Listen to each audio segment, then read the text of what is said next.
So you're gonna hear Grandma Iole Martinat Banker talking on the audio tape, and at the beginning, I think you're gonna hear a little bit of my mom, Yolanda Lani Roberta Banker Coates. Sometimes they would argue when they used to live together, and with me, all three of us, and for many years, all three of us lived together, 3 generations.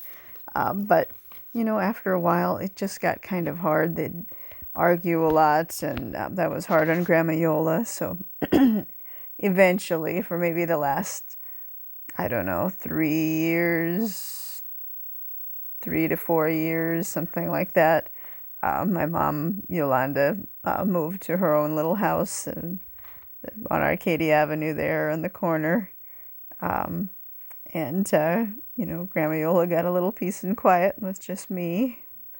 So, but you can kind of hear in this beginning of the audio tape a little bit of the argument, sort of. I think Grandma Yola tells my mom, "Oh, you sound like a fishmonger's wife."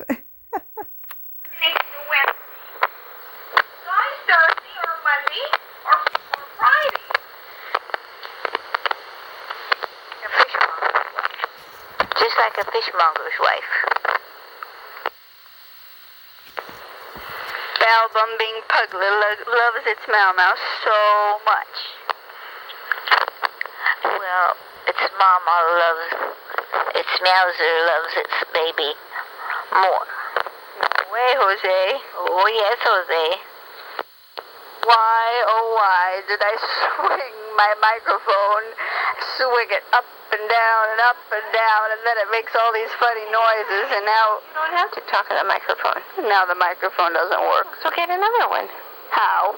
Go to Circuit City and bring your recorder and ask them. Don't put that. How am I supposed to get the microphone? Buy it.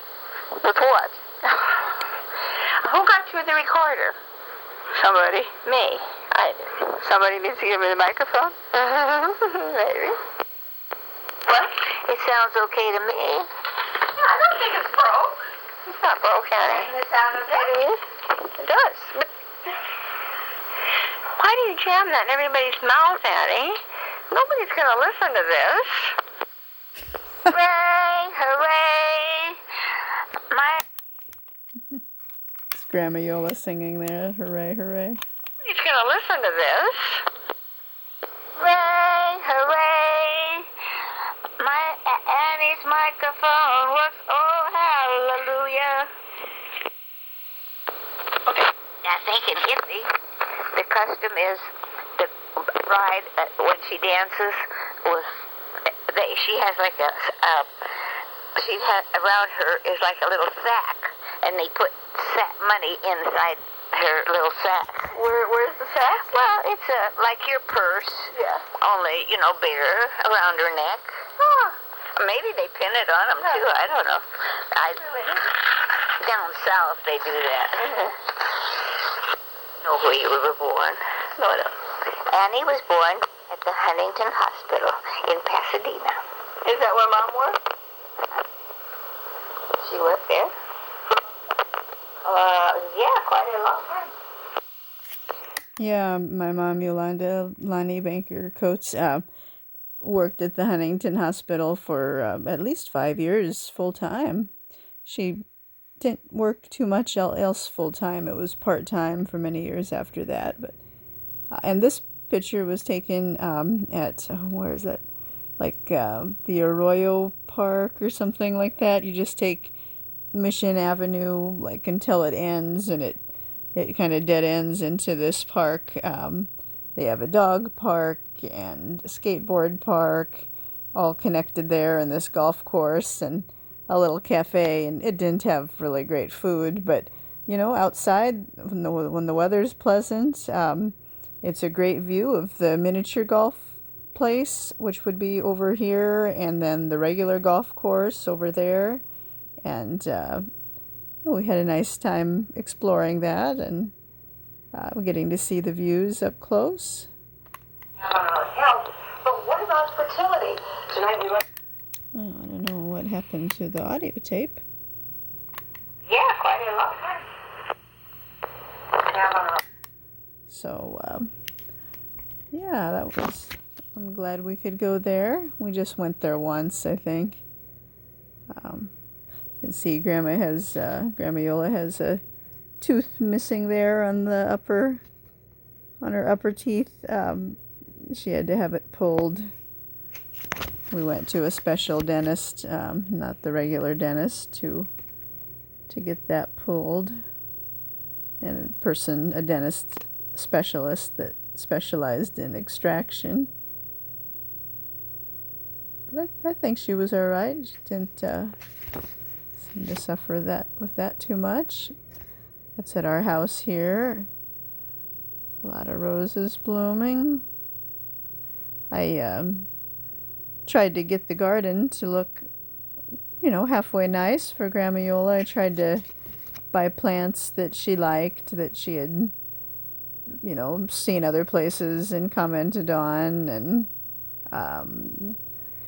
I had a neighbor try to, make her garden look pretty. And my good friend Reshma, had her try to make the garden look pretty. And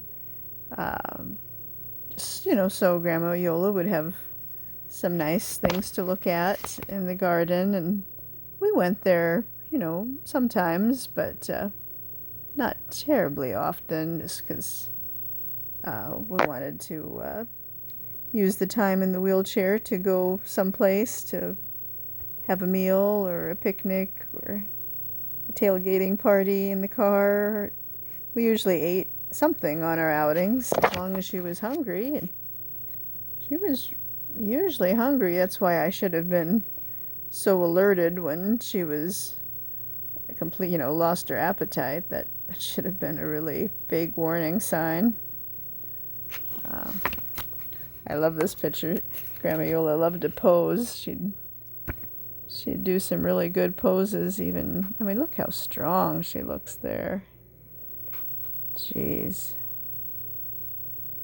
She didn't look frail at all, I wonder, I sound like a broken record, but I just wonder how many more years she would have lived. I know she would have made 100. She was 97 and a half. She might have even made it beyond 100. I won't be surprised if she could have. Unless the diabetes got in the way, but if we had known, it didn't sneak up on us so much, she could have taken some pills, and who knows, maybe that would have done the trick.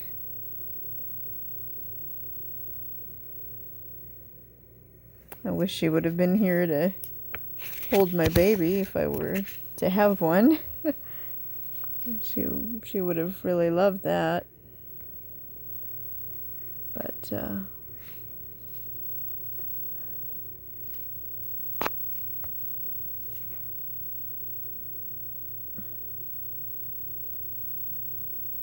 she wore a lot of blankets, like usually would have a blanket on. There's a blue and white one. She used to be colder, and then the last couple years she wasn't quite so cold. We didn't need so many jackets and blankets. Oh, this is a great photo.